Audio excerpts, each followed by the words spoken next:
श्री स्वामी समर्थ सर्वांना। यंदा बुधवारी 27 ऑगस्टला गणेश चतुर्थी आली आहे। या दिवशी घरोघरी गणपती बाप्पांच्या मूर्तीची प्राणप्रतिष्ठा केली जाते।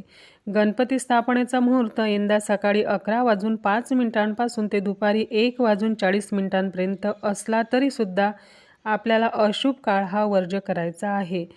जरी या शुभ मुहूर्तावरती आपल्याला गणपतीची स्थापना करणे शक्य झाले नाही तरी सुद्धा आपण दिवसभर गणपतीच्या मूर्तीची स्थापना करू शकतो, परंतु राहुकाळ वर्ज्य करायचा आहे। आणि या दिवशी राहुकाळ असणार आहे दुपारी 12:28 ते दुपारी 2:02 त्यामुळे जरी शुभ मुहूर्त हा दुपारी 1:40 असला तरी सुद्धा राहुकाळ सुरू होण्या अगोदर म्हणजे 12:28 अगोदरच आपल्याला गणपती बाप्पांची स्थापना करायची आहे।